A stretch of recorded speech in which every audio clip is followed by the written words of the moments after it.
From the National Newsroom of the Canadian Press, I'm Karen Rebo. Donald Trump earned his return to the White House with a delayed victory over U.S. Vice President Kamala Harris early this morning. Andy Field of ABC News has more. ABC News projecting Donald Trump has won the 2024 presidential race with more than the 270 electoral votes needed to win. This will truly be the golden age of America. That's what we have to have. Mr. Trump declaring victory last night, and his vice president-elect, J.D. Vance. I think that we just witnessed the greatest political comeback in the history of the United States of America. Vice President Harris failing to win critical swing states that included Pennsylvania, Wisconsin, Georgia, and North Carolina. ABC's Lindsay Davis on polls indicating why Donald Trump won. When you look at who do you trust to handle immigration? Donald Trump. Who do you trust to handle crime? Donald Trump. Who do you trust to handle the economy? Donald Trump. Mr. Trump's transition team already vetting cabinet members.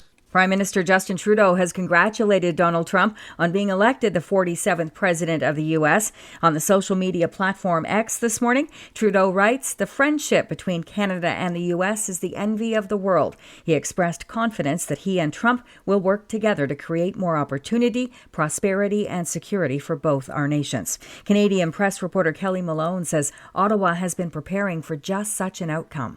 Officials have been pounding the pavement for months, ensuring that they were prepared in case there was a Trump presidency, and been making contacts with key members of the Republican team, including who they believe to be on the Republican transition team. Ukrainian President Volodymyr Zelensky says he appreciates Trump's commitment to peace through strength, and he hopes that approach will bring an end to Russia's war in Ukraine. Nunavut Premier PJ Akiagok is expected to face a confidence vote today in the territorial legislature.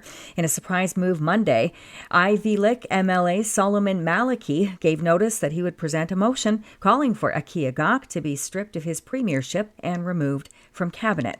Locked out port workers spent yesterday picketing outside terminals around the province, including in Metro Vancouver, Prince Rupert, and Nanaimo. The BC Maritime Employers Association launched the lockout against members of the International Longshore and Warehouse Union Local 514 on Monday. Employers saying it was a defensive lockout due to uncertainties about the union's plans for labor action. The employers and the 730 unionized foremen have been without a contract since March of last year. And the price of Bitcoin has hit a new high as investors bet that former U.S. President Donald Trump's victory in yesterday's presidential election will be a boon for cryptocurrencies. Bitcoin jumped nearly 8% to a record $75,345 US in early trading today before falling back a bit. This is the Canadian Press. In sports, just 3 games in the NHL tonight, but the Pacific Division matchup between the host Edmonton Oilers and the visiting Vegas Golden Knights should be interesting. Elsewhere, the Washington Capitals will host Nashville and Detroit will visit Chicago.